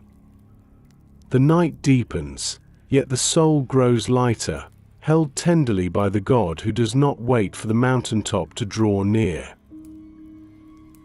There are moments, even after revelation, even after comfort, when the old familiar tremble still returns. Moments when the heart stirs with quiet anxiety, not loud, not overwhelming, but a gentle tightening beneath the ribs, a reminder that weakness still lives within us. Even with grace resting softly inside, even with truth whispered tenderly just hours before, the mind can wander, the chest can tighten, the the breath can falter. Paul feels this now, sitting in the still glow of the lamp, the night wrapped around him like a heavy cloak. Not panic, not fear, not despair, but a small trembling returning, like ripples on a quiet lake stirred by an unseen breeze. For a moment, he wonders why such unease returns, even after hearing the voice of God, even after resting in the promise of sufficiency. And then, slowly, he understands. Weakness does not disappear in a single breath. Anxiety does not vanish in one revelation. The soul learns peace moment by moment, breath by breath, like a child learning to walk with hesitant steps. Outside the narrow window, the sky is dark and vast, sprinkled with stars that shimmer softly like scattered embers from a sleeping fire. The moonlight washes the rooftops in pale silver, smoothing every harsh line, turning the world gentle and quiet. A faint rustling moves through the leaves of a distant tree, a soft, steady whisper, reminding him that even the quietest movements are part of the night's natural rhythm. He lets his hand rest slowly against the stone floor, grounding himself in the coolness beneath his palm. He draws a breath, slow and deep, letting the air fill the spaces that feel most fragile. Inhale, rising hope. Exhale, soft release. Inhale, grace entering. Exhale, anxiety loosening. The flutter in his chest begins to soften, not because he forces it to, but because he surrenders it. He offers it to the same presence that whispered grace, the same love that filled his valley, the same God who wore thorns so he could understand the tender bruises of the human heart. Paul realizes something simple and profound. Grace is not a single moment of relief, it is a rhythm. A rhythm that meets every breath. A rhythm that moves with every rise of worry and every fall of fear. A rhythm that does not criticize the returning tremble, but holds it, gently, patiently. He remembers how Jesus often stepped away to quiet places, not once, but many times, returning again and again to the presence of the Father. Even the Son of God breathed in the rhythm of divine companionship, moment by moment, step by step. If Jesus himself embraced this rhythm, then surely those who follow him may do the same. Paul lets his eyes close fully now, sinking into the gentle darkness behind his eyelids. He imagines the breath flowing in and out of him like a soft tide along the shores of Galilee, steady and unhurried. He imagines grace moving through him like warm lamplight spreading across a cold room, touching every anxious corner, softening every stiffened place. The thorn still rests within him. The valley is still his landscape. The night is still deep. But the anxiety that rose quietly has now settled again, cradled in the steady rhythm of grace. He understands now that peace is not a destination, but a posture. A posture practiced gently, moment by moment. A posture formed by the simple returning of the heart to the one who whispers, "My grace is sufficient." Let the listener feel this rhythm now. Let the inhale gather what trembles. Let the exhale release what clings too tightly. Let breath become prayer, gentle, wordless, steady. Let the heart soften with each rise and fall, remembering that grace is present in every moment, not just in moments of revelation. Anxiety may return, but so will grace. Fear may stir, but so will the whisper. Weakness may tremble, but so will the nearness of God. The room around Paul feels warmer now, as though the very air has drawn close to comfort him. The lamp flickers with a soft golden heartbeat, steady, tender, faithful. The night outside hums with quiet peace, the kind that settles over a world watched by a loving God. Weakness is not the enemy. Anxiety is not a failure. Both are invitations, gentle invitations to breathe again, to lean again, to rest again in the sufficiency of grace. There is a tenderness that fills the room when a weary heart realizes it has survived another day. Not triumph, not victory, not the loud celebrations the world calls success, but something far quieter, something far holier. The simple miracle of making it through. Paul sits in the soft glow of the flickering lamp, the night deep and gentle around him, and he feels this miracle rest upon him like a warm shawl. Today was heavy. Today was tiring. Today brought reminders of weakness, of limits, of the thorn he still carries. And yet, he is here, breathing, leaning into grace, held. There is a quiet beauty in this truth, a beauty that often goes unnoticed because it does not make noise. But heaven sees it. Heaven honors it. Heaven calls it enough. Outside the window, the night sky has settled into its deepest blue, a velvet darkness punctuated by small shimmering stars, each one steady, each one ancient, each one placed intentionally in its quiet place. The air is cool, gentle, like a calm hand laid across the brow of a restless child. Even the sound of the city has fallen into near silence, as if the world itself is pausing to acknowledge the quiet miracle of endurance. Paul inhales, the breath expanding softly beneath his ribs, carrying with it the weight of the day, the questions still unanswered, the aches not yet soothed. And on the exhale, he releases it, letting grace catch what he can no longer hold. Not all at once.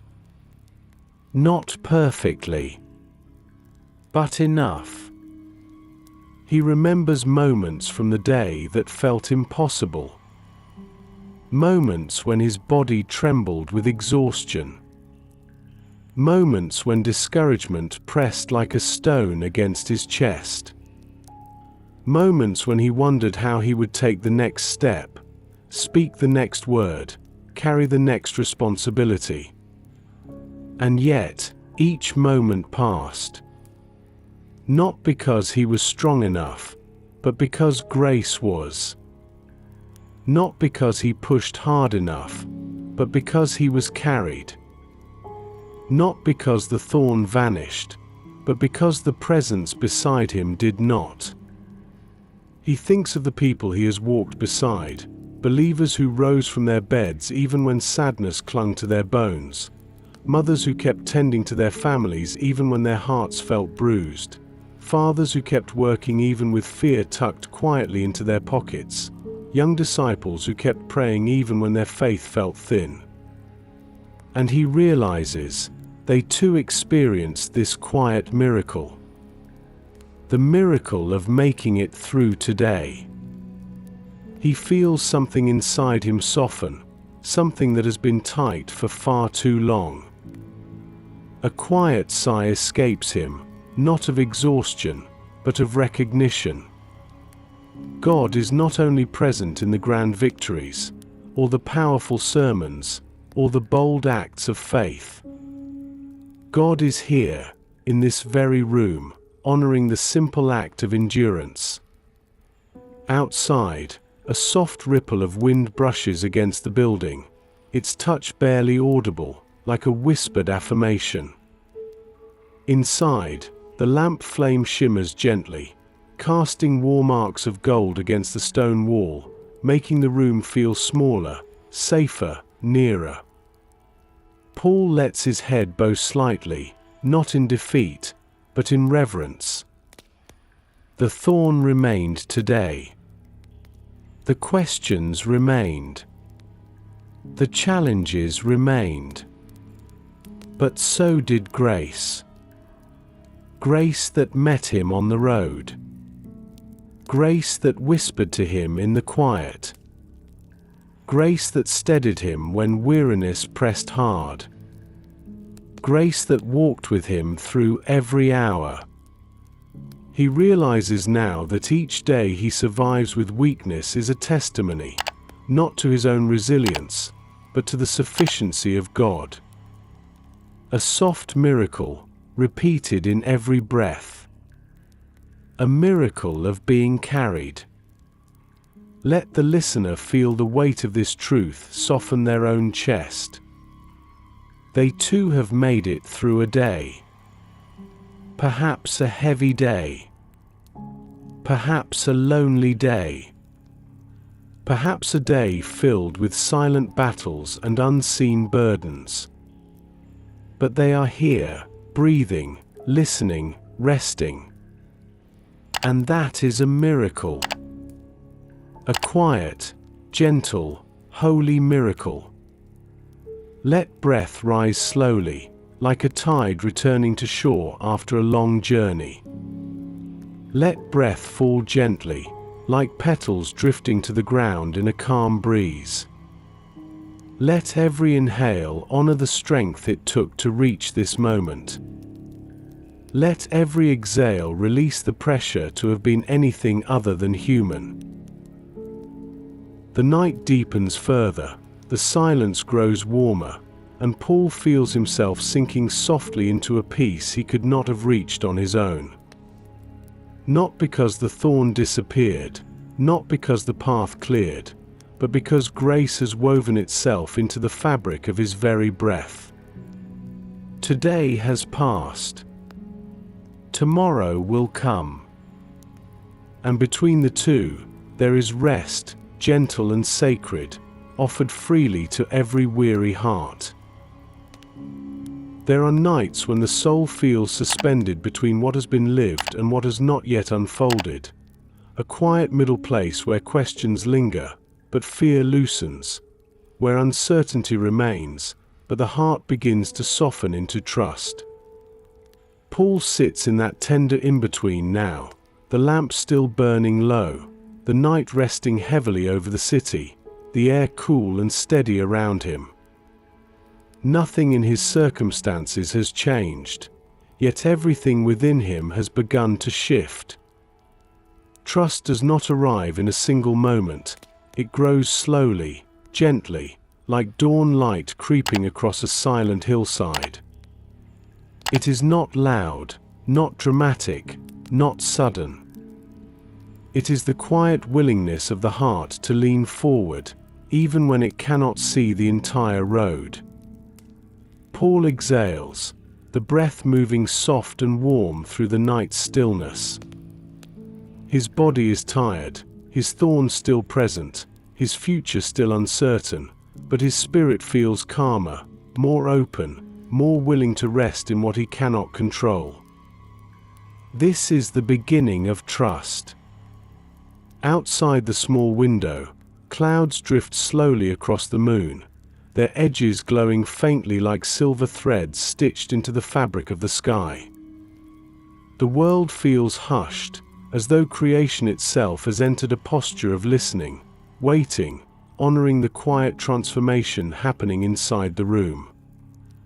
A faint rustle of leaves brushes through the air, a sound so soft it feels like a whisper carried by the breath of God. Paul lets the sound settle through him, and in that silence, he acknowledges something important. He does not have all the answers. He does not know why the thorn remains. He does not understand the full story God is writing. And yet, somehow, he is no longer afraid of the unknown. The presence of grace has taught him something deeper than explanation. It has taught him companionship. It has taught him nearness. It has taught him that he does not need to see the entire path to take the next step. He remembers moments in his journeys when he felt lost on winding roads, moments when storms obscured the stars, moments when decisions weighed heavily and clarity felt impossibly distant. And yet, every time, he kept walking. Not because he knew the way, but because he trusted the one who walked with him. Now, in this quiet room, he realizes that this kind of trust is not built on answers, but on presence. Answers change with circumstances. Presence remains. He begins to let the rhythm of his breath become a symbol of trust. Inhale, accepting the mystery. Exhale, releasing the demand for certainty. Inhale, welcoming divine nearness. Exhale, surrendering the need to understand. Trust does not ask the heart to feel strong. Trust asks the heart to stay open. To rest in not knowing. To lean into the unseen. To believe that grace will meet every step before it lands. The lamp flickers softly, casting slow waves of amber light across the walls, like a gentle heartbeat pulsing through the room. Paul watches the shadows shift, their movements slow and honest, never hiding their edges, never pretending to be something they are not. And in that simple movement, he sees a reflection of his own soul. Softened. Unhurried. Learning. Becoming. Trust is not the absence of fear. It is the willingness to place fear into the hands of God. Hands that have never dropped him. Hands that have never left him. Hands that have carried him through shipwrecks and prisons and heartbreak, through valleys and thorns and nights like this one. Let the listener feel this truth settling into their own spirit now. Trust does not require clarity. Trust requires presence. And presence is already here. Let the breath deepen, slow and warm, like water moving gently through a quiet stream. Let the shoulders loosen, releasing the pressure to have life figured out tonight. Let the heart soften, accepting that not knowing is okay, that not understanding is not failure, that uncertainty is a place where God draws near. The night around Paul grows quieter still, a softness settling over the city like a blanket drawn carefully over a sleeping child. And Paul, sitting in the dim glow of the lamp, feels his soul lean gently into the mystery, trusting the God who has proven again and again that grace is enough. He does not have all the answers, but he no longer needs them, because he has the one who holds them. There are moments in the night when the heart grows so honest, so tender, that even the smallest breath feels like a prayer. Moments when the body is tired, the mind quiet, and the soul rests open like a window left ajar for the evening breeze. Paul sits in such a moment now, wrapped in a hush that feels almost sacred, as though the whole room has slowed its breathing to match the rhythm of grace moving gently through him. The thorn is still there. The weakness still pulses softly. The questions remain unanswered. And yet, he He does not feel alone. Not in the slightest. Outside the window, the moon hangs high, casting soft silver over rooftops and worn stone pathways. Its light spills into the room in delicate patterns, like pale water flowing quietly across a floor of ancient stone. A faint movement stirs the leaves of a distant olive tree, their rustling as soft as a whisper spoken through cupped hands. The world feels tender, unhurried, almost as if creation itself senses the nearness of God resting in the room. Paul lowers his head slightly, not weighted by sorrow, but held by presence. He can feel it now, not as a concept, not as a distant assurance, but as something real, warm, close, like arms encircling a tired child who no longer has to pretend to be strong. God is here.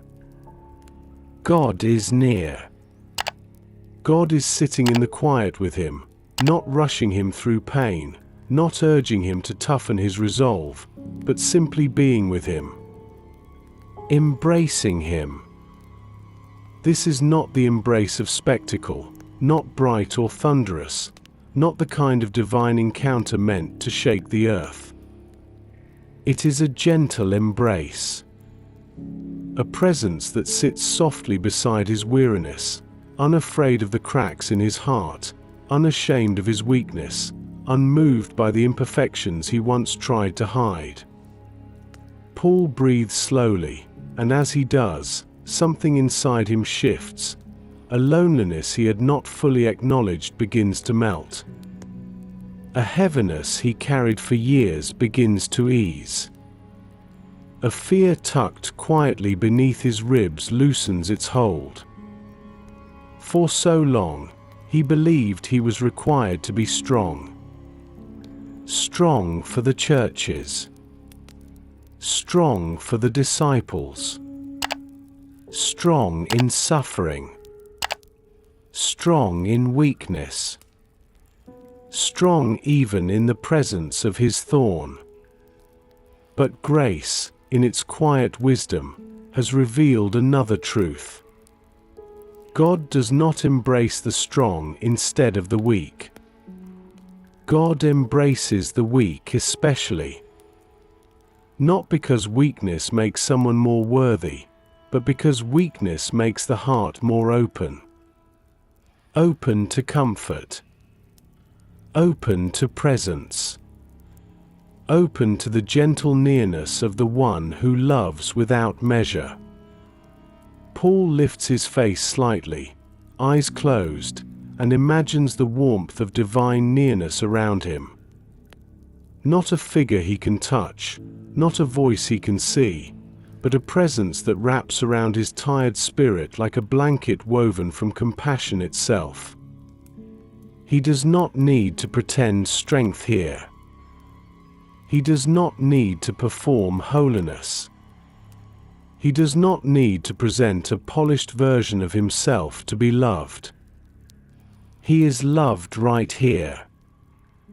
Right now. Exactly as he is. Outside, a soft chorus of crickets rises, their small voices stitching quiet music into the night, each sound gentle, rhythmic, soothing. Inside, the lamp flame trembles, not in fear, but in a kind of reverent stillness, as though aware that the God who spoke stars into existence is now holding one tired apostle in unseen arms. Paul thinks of the many nights he spent alone on the road, nights when hunger gnawed at him, when cold crept through thin clothing, when loneliness pressed hard against his chest. He thinks of the prisons, the storms, the rejections, the exhaustion. And he realizes, even then, especially then, God was holding him. He did not always see it. He did not always feel it. But the embrace was there. Soft. Steady. Unbreakable. Now, with the room so quiet and his spirit so open, he finally feels that embrace fully. It sinks into his bones, into the fragile places, into the dim corners where shame once hid. It wraps around his sighs, his wounds, his fears, his trembling places.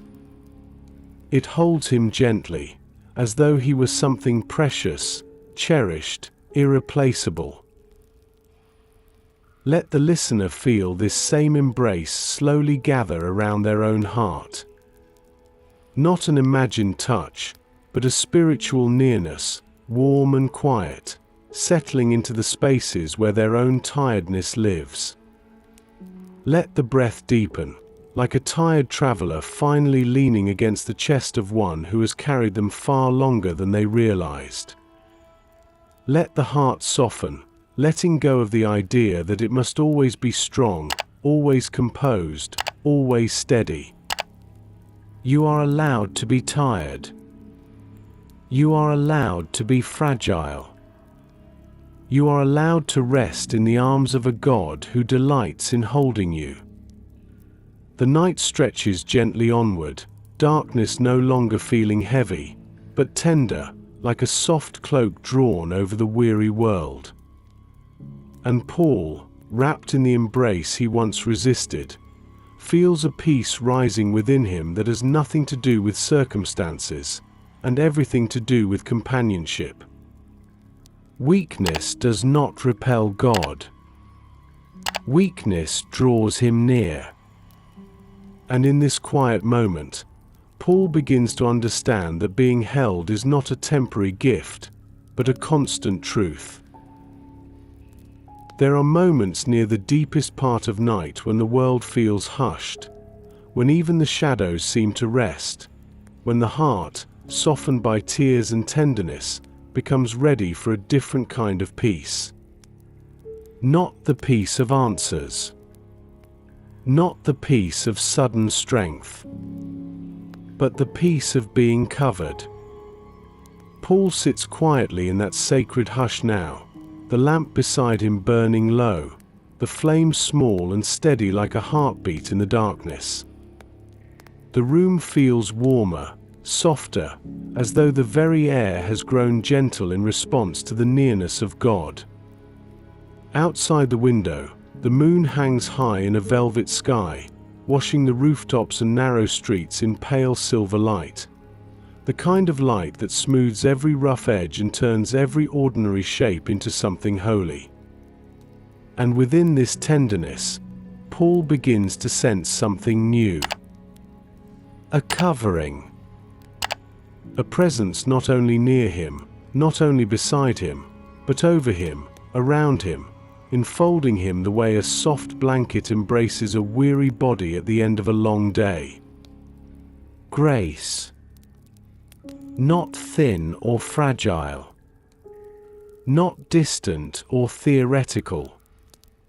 But warm, heavy in the best way, settling over every trembling part of him like a mantle woven from the very heart of God. He exhales slowly, the breath leaving him like a quiet surrender. This is not the strength he once chased. This is not the relief he once demanded.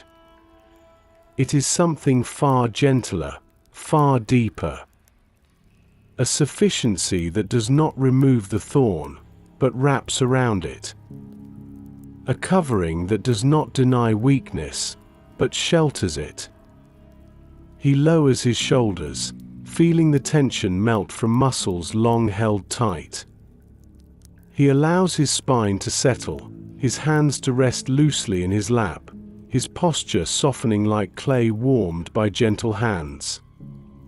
He feels held, not just touched, not just reassured, but truly held. Outside, the night wind drifts softly through the trees, its sound like the quiet brushing of fingertips across silk.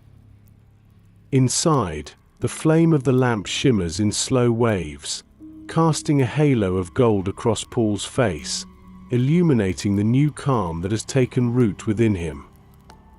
He thinks back on how he once viewed grace. As a concept. As an idea. As something to teach, to explain, to proclaim to the churches. But now, grace has become something else entirely. A cloak. A warmth. A blanket. A nearness so deep it cannot be separated from the air he breathes. My grace is sufficient. The whisper repeats, soft but steady. And Paul understands something tender and holy. Sufficiency is not measured by circumstances. Sufficiency is not the absence of struggle. Sufficiency is the presence that covers the soul even when the struggle remains. He closes his eyes, imagining the grace of God resting over him like a warm mantle of soft wool, woven with quiet compassion, threaded with infinite patience, wrapped around him by hands that know every secret ache within him. It covers the thorn. It covers the fear. It covers the uncertainty. It even covers the places in him where shame once curled tightly. Nothing is uncovered. Nothing is overlooked. Nothing is rejected. Everything that makes him human is embraced beneath this blanket of divine sufficiency. The breath that moves through him becomes gentler still. Inhale, covered. Exhale, safe. Inhale, held. Exhale, beloved. He thinks of the people he will one day write to, the ones who will read his words long after this night has passed. People who will feel overwhelmed by their own burdens, people who will feel unseen in their valleys, people who will wonder whether God has turned away from their weakness. And he knows now that he will tell them the truth born from this night. Grace covers you. Grace surrounds you. Grace is enough for you, even here, even now, even when nothing else feels enough. Outside, the night grows deeper, quieter, more tender, as though the very darkness has softened under the weight of God's nearness. Inside, Paul feels peace like warm fabric around his soul, a slow-spreading calm that settles him from the inside out. This covering does not promise freedom from pain. It promises presence in pain. It promises nearness in weakness. It promises sufficiency in every breath. Let the listener feel this covering too. Let them imagine grace resting gently upon their shoulders, moving like warm light across their chest, settling over their weary mind, covering the hidden places they rarely show. Let them sense the kindness in that covering, the safety, the unearned love. Let breath move like a lullaby now, slow and soft, rising with trust, falling with release. You are covered. You are held. You are safe under the blanket of grace. The night continues its quiet watch, calm and slow, and Paul sinks deeper into rest, the thorns still present, the world still imperfect, yet his soul wrapped in a peace that runs deeper than circumstance. There comes a moment near the edge of sleep when the heart begins to loosen its grip on everything it carried through the day, when the mind softens, when the body sighs, when the soul remembers that it does not have to hold tomorrow all at once. Paul sits in that tender threshold now, suspended gently between wakefulness and rest, his breath slow and even, the glow of the lamp a faint amber pulse beside him. The thorn remains, the questions remain, the uncertainties of tomorrow still stretch quietly beyond the horizon. And yet, the fear has eased. Outside the small window, the night has reached its deepest calm, a thick, velvet stillness draped over the world like a sheltering curtain. The moon hangs low now, softened by a thin veil of drifting clouds, its light gentle and muted, like the last whisper of a lullaby. The rooftops lie still, the trees sway only slightly, and every distant sound has quieted into something soft, something far away, something harmless. In this quiet, Paul begins to let go of tomorrow. Not abandoning it, not ignoring it, but placing it into hands far steadier than his own. Hands that have carried him through storms, through hunger, through rejection, through uncertainty, through thorn and trial and trembling. He draws a breath, slow and long, filling the deepest parts of his chest. On the exhale, he releases the weight of what has not yet come. Tomorrow does not need to be carried tonight. Tomorrow will be met by grace when it arrives. He remembers how often he tried to plan his steps with precision, how often he mapped the roads ahead, how often he believed he needed everything clear before he could move forward. But grace, in its quiet wisdom, showed him a different way. A way of trust. A way of surrender. A way of walking one step at a time, guided not by certainty, but by presence.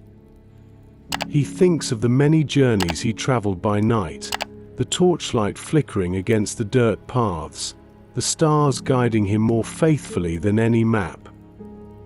He remembers how morning always came, even after long nights, even after storms, even after fear.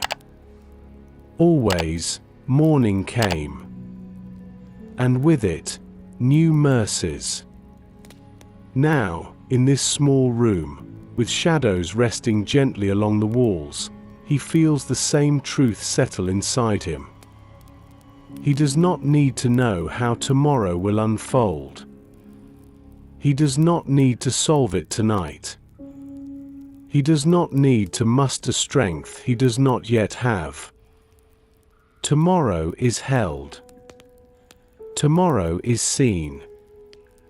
Tomorrow is already wrapped in the grace that whispered to him hours ago.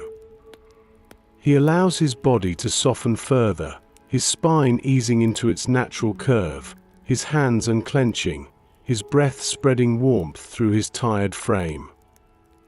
This is what rest feels like, not the absence of weakness, not the disappearance of the thorn, but the quiet trust that he is carried into every sunrise by the God who never sleeps. Outside, the night seems to lean even closer, offering its stillness as a gift, inviting the heart to release its last bit of resistance.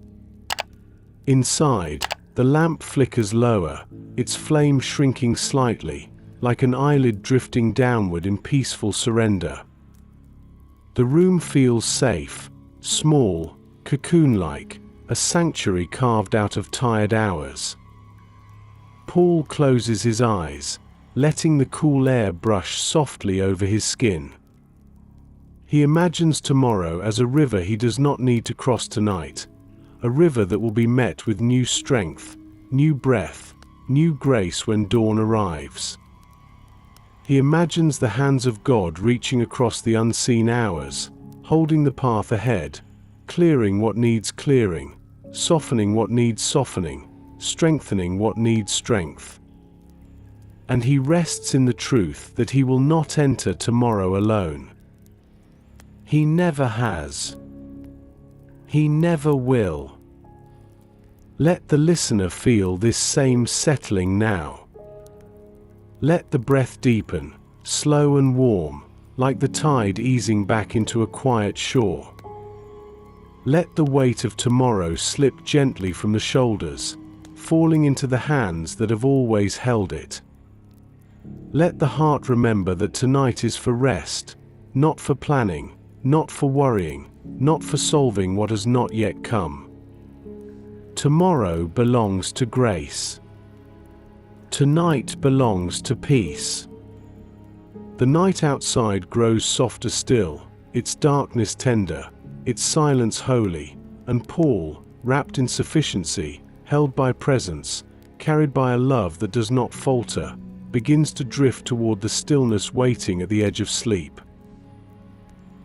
There is a holiness that settles over the final moments of night, a softness that drapes itself across the weary heart like mist over still water, a gentleness that feels almost like God exhaling peace into the quiet corners of the soul. Paul sits within that near-silent hush now, his breath slow and steady, his body softened by surrender, his spirit wrapped fully in the sufficiency he once struggled to understand. Nothing around him has dramatically changed. The thorn is still present. The world outside is still imperfect. The road ahead is still unwritten. And yet, his heart rests differently now. Because he has discovered something more precious than relief. He has discovered presence. A presence that does not demand strength. A presence that does not withdraw from weakness. A presence that whispers truth not once, but again, and again, and again, until the soul finally begins to believe it. My grace is sufficient for you. My power is made perfect in weakness. The words move softly through him, no longer startling, no longer new, but familiar now, beloved, like a lullaby sung over a tired child. He lets them echo once more inside the quiet of his mind, letting them settle over every fragile place, every trembling space, every part of him that still feels tender. Outside the small window, dawn has not yet come, but the night has shifted, the darkness now tinged with the faintest grey-blue hint of morning hiding just beyond the horizon. The moon sinks lower, its pale glow dimming, and the stars stretch into their slow fading, retreating into the endless sky with soft reverence. Even creation seems to pause, honoring this moment of deep peace settling into a once restless heart. Paul exhales, the breath warm and slow, like a final release of the day before. In this exhale lies everything he no longer needs to carry. The striving, the fear, the shame, the pressure to be strong, the insistence on understanding. All of it slips gently from his hands into the hands of the God who has walked with him through every valley and every thorn-pierced moment. He leans back slightly, letting the weight of his body rest fully, not holding himself up by effort, but letting himself be held. Trust has woven itself into his bones. Sufficiency has wrapped itself around his breath. Grace has become the warm blanket covering his soul in the quiet of early morning. And in this softened stillness, Paul realizes one final tender truth. Weakness is no longer something to fear. Weakness is where he meets God. Weakness is where love arrives.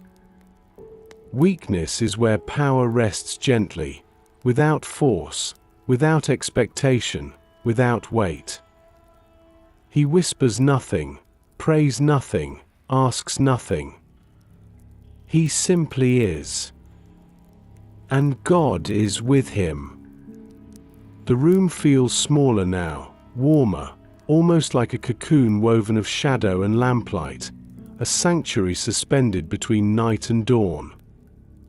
And as Paul drifts slowly towards sleep, he lets the truth of grace become his final thought, the last light in his spirit before rest overtakes him.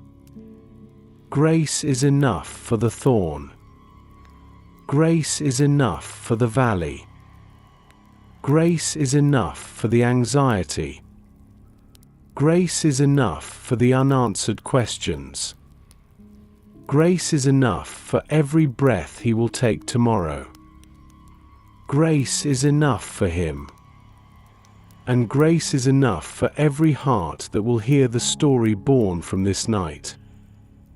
Let the listener feel this truth wrapping softly around their own soul now.